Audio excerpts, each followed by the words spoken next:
جب ظلم حد سے بڑھ جائے، جب مظلوم بہنیں پکارتے پکارتے تھک جائیں، جب حاکم راجہ شیطان کا روپ دھار لے، تو پھر قدرت کسی محمد بن قاسم کو پیدا کرتی ہے جو صرف تلوار نہیں، عدل و انصاف کا پرچم لے کر آتا ہے۔ ناظرین، آج ہم بات کر رہے ہیں ایک ایسے نوجوان سپہ سالار کی جس کی عمر تو صرف 17 سال تھی، مگر حوصلہ، ایمان اور قیادت ایسی کہ پورا ہندوستان ہل گیا۔ جی ہاں، میں بات کر رہا ہوں محمد بن قاسم کی، برے صغیر میں اسلام کے پہلے عظیم فاتح کی۔ آپ دیکھ رہے ہیں تاریخی آئینہ، اور ہماری سیریز ہے اسلام کے ہیروز، جہاں ہم ان کرداروں کو زندہ کرتے ہیں جو مٹی سے اٹھے اور امت کے سر کا تاج بنے۔ تو آئیے ناظرین، آج کی اس قسط میں جانتے ہیں محمد بن قاسم کون تھے، سندھ میں انہیں کیوں بھیجا گیا، ان کی حکمت عملی کیا تھی اور کس شان سے راجہ دہر کو شکست دی۔ ناظرین، محمد بن قاسم کا تعلق طائف کے معزز قبیلے ثقفی سے تھا۔ وہ حجاج بن یوسف کے بھتیجے اور تربیت یافتہ تھے، اور انہی کی نگرانی میں انہوں نے سیاست، جنگی حکمت عملی اور قیادت سیکھی۔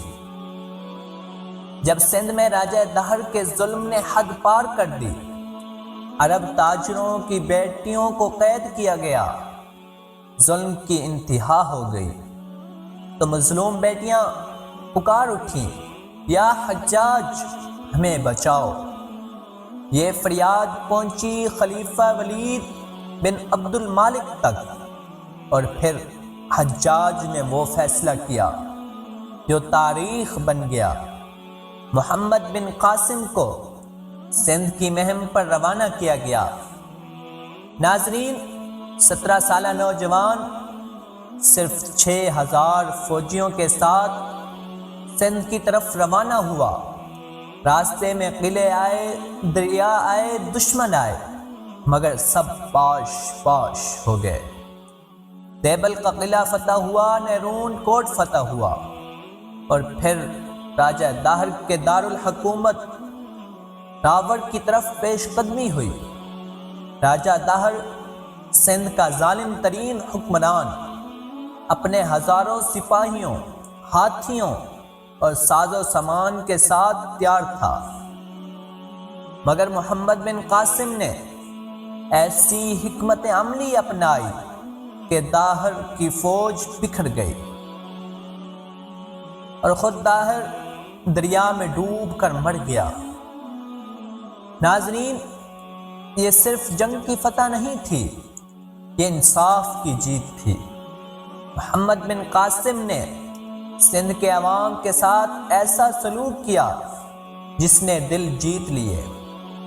غیر مسلموں کو مذہبی آزادی دی، ٹیکس کا منصفانہ نظام رائج کیا، ظلم کا خاتمہ کیا، اور اسلام کو محبت، امن اور علم کے ساتھ پھیلایا۔ ان کے دور میں ہندوؤں کو مندروں میں عبادت کی آزادی ملی اور ان پر کوئی جبر نہ ہوا، اس لیے سندھ کے عوام نے دل سے ان کا ساتھ دیا۔ ناظرین، محمد بن قاسم کا دور مختصر رہا، مگر اثرات صدیوں تک قائم رہے۔ بعد میں دربار کی سازشوں کے نتیجے میں انہیں قید کر دیا گیا، اور اسی قید میں انہوں نے جام شہادت نوش کیا، مگر ان کا نام، ان کی قربانی اور ان کا کردار آج بھی زندہ ہے۔ وہ ہمیں سکھاتے ہیں، عمر کم ہو تو کیا ہوا، قیادت، نیت اور مقصد بڑا ہو تو فتح خود قدم چومتی ہے۔ ایمان، عدل اور سچائی فتح کی اصل کنجی ہے، اور ظلم کے سامنے خاموش رہنا خود ظلم ہے۔ ناظرین، آج اگر ہم محمد بن قاسم کو یاد کر رہے ہیں تو یہ صرف ماضی کی جھلک نہیں بلکہ ایک رول ماڈل کی پہچان ہے، جو ہمیں سکھاتا ہے قیادت کیا ہوتی ہے، غیرت کیا ہے، اور حق کے لیے کیسے ڈٹ کر کھڑا ہونا ہے۔ تو اگر آپ کو آج کی یہ قسط پسند آئی ہو تو لائک کریں، کمنٹ کریں اور شیئر لازمی کریں، تاکہ محمد بن قاسم جیسے ہیروز نئی نسل کے دلوں میں جگہ بنا سکیں، کیونکہ تاریخی آئینہ صرف ماضی نہیں دکھاتا بلکہ حال کا راستہ بھی روشن کرتا ہے۔